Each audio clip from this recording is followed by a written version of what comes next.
Welcome to the channel, everyone. My name is Nick. For those that are new to the channel, hopefully by the end of this video, you do become a subscriber. So let's dive on in and let's talk about a few things happening right now around this space. Now, over the last couple of days, we have been seeing some pretty big updates and announcements happening from Ripple's end. But I also want to talk more so about how crucial stablecoins really are becoming right now, because it's the talk everywhere. And I do think that stablecoins don't get enough publicity. I don't think that a lot of people actually talk about how big of a deal stablecoins actually are. So let's first start off with some big news coming from Brad Garlinghouse over the last couple of days, which was Ripple is proud to support the launch of the National Cryptocurrency Association. Guys, I actually think that this is huge. I think that this is great. So we have, over the last few years, crypto has catapulted into mainstream. Today, 55 million Americans hold and use crypto, and many more are curious, where, when, and how can I use this tech in my life?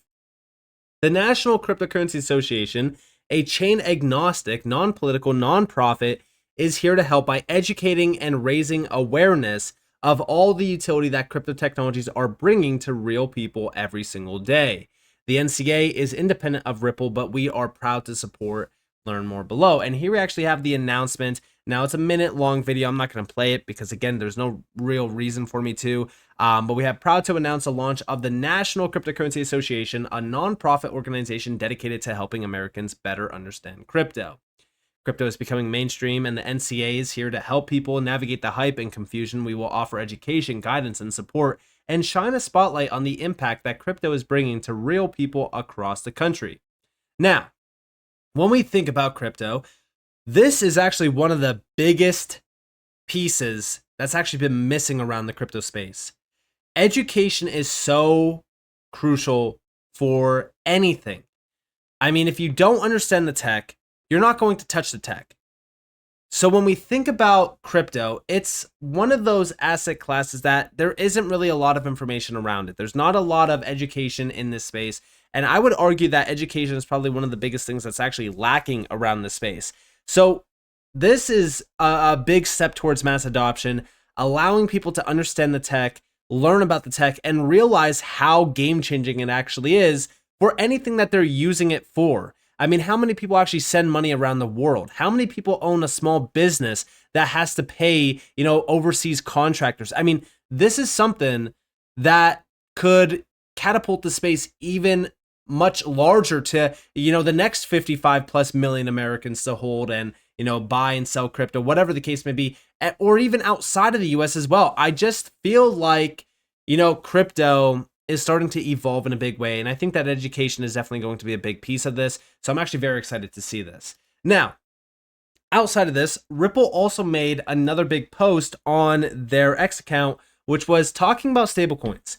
So outside of education, one big thing that I think is going to also really kind of create mass adoption is stablecoins. So we have here, stablecoins are on the rise with over $220 billion in value circulating. What's needed to unlock mass adoption? Global regulatory alignment, which is happening, reliable reserves and risk controls, compliance-driven approach, enterprise-grade custody, and seamless customer experience. Now, in this article, we have 5 key steps to unlocking stablecoin adoption, and they kind of break down each one of these. Now, number 1, we have public-private stablecoin collaboration. So with that aim in mind, Ripple recently partnered with StraitsX and the Global Finance and Technology Network to convene a public-private roundtable discussing the future of stablecoins, in particular fiat-backed stablecoins, and how best to unlock their transformative potential. Held at the GFTN's by invitation only Insights Forum during the 2024 Singapore FinTech Festival, the discussion brought together stablecoin issuers, digital asset custody providers, international standard-setting bodies, and regulators from the UK, Japan, and Singapore. The roundtable discussions were also supported by a stablecoin primer for issuers and users published by the Blockchain Association of Singapore, Ripple, and StraitsX, which explores the types of stablecoin use cases and their benefits and risk. Now, here we have the 5 recommendations. Now, number 1 is a global framework with local nuances. Now, this is something that I feel as if it's already kind of in progress. We know that the BIS is going to play a big role here. The FSB is obviously going to play a big role as well, with the IMF involved, We know that Ripple actually commented on a lot of those frameworks. I've talked about it in a recent video, actually. If you guys didn't watch that one, I definitely highly advise you guys to go check it out. But that's already in progress. I think that that's probably going to happen within the next year, I would argue. And that's going to set everything in motion going forward. So outside of that, we have operational best practices for issuers. Again, I feel as if this is also something that's kind of, already here. We already have a lot of these stablecoin issuers focused on customer experiences and needs. And I think that most of them, like Circle and even Ripple, are really kind of already doing this the right way. So I feel like this is already kind of solved. We're just kind of waiting on that global framework outside of these two. Number 3, building a compliance first culture. Again, we already kind of have this with Ripple and Circle. Now, outside of those two, Tether is still questionable. We've talked about it on multiple occasions. I don't think that you guys need me to reiterate, why I think that Tether is a little sketchy. I think that when we really think about what's going on right now around the space, the compliance first, mindset is definitely the way to go. I think that a lot of these stable coins and even a lot of these projects in the space kind of utilize very sketchy motives to make themselves look like they are, very compliant. They're working with this name or working with that name, even though there's actually no confirmation of it. It's kind of, like when everyone thought like an AWS partnership, thought that it was like an Amazon partnership, even though it's just a web service. Anyone can use their web service. Anyone can, work with that web service. So again, it kind of reminds me of that. And I think that compliance is definitely a very big piece of the space that needs to be focused on a lot more, especially if we want this space to be taken seriously. Outside of that, we have secure custody practices for enterprises. Again, we're looking at custody providers that have solutions that include the regulatory standards like anti-money laundering and even know your customer. Again, Ripple, they even said down here, solutions like Ripple Custody or other custody services built for institutions offer a fully integrated, secure, and scalable platform that has been embraced by leading custodian banks, exchanges, and corporates in over 15 countries. Again, I'm not trying to be biased here, but it feels as if Ripple is, adhering to all of these. We're just kind of waiting for that global framework. And then last but not least, we do have enhancing user experience for institutional adoption. Again, something that Ripple has always been focused on around like the UI and design. We already know how Ripple Custody looks. It's very, very clean, very simple, and it's enhanced completely. So again, it feels as if at this point in time, what Ripple has created is an incredible solution, and everything that Ripple is doing is adhering to all of these. We're just kind of waiting on that number 1, that global framework. And even right now in the US, we're demanding stablecoin regulations. We're just still waiting on it.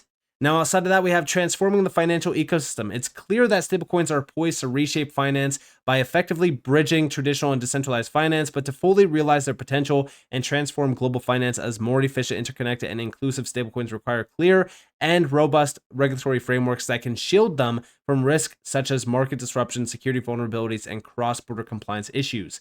The newly launched Ripple USD RLUSD stablecoin embodies our commitment to responsible innovation and a modern global financial ecosystem regulated under the bank-grade New York's limited purpose trust framework. RLUSD addresses real-world use cases, including cross-border payments and liquidity management, with unparalleled compliance focus and transparency. Working with industry leaders and regulators around the world, we can ensure stablecoins fulfill their potential, catalyzing greater economic inclusion and efficiency in the future of finance. And again, when we think about this, right, we look at the US immediately. Why? Well, because we just saw over the last couple days a big update from Gold Telegraph, which was breaking news. Deutsche Bank sees risk of US dollar losing safe haven status. The US dollar may lose its traditional safe haven status as global markets adjust to new geopolitical order. Now, when we think about this, right, when a bank is warning us, we immediately think about how can this be fixed? And what's crazy is we go back to stablecoins. Why? Well, because we know that RLUSD is one of the most, efficient, newly launched stablecoins that also supports US dollar dominance.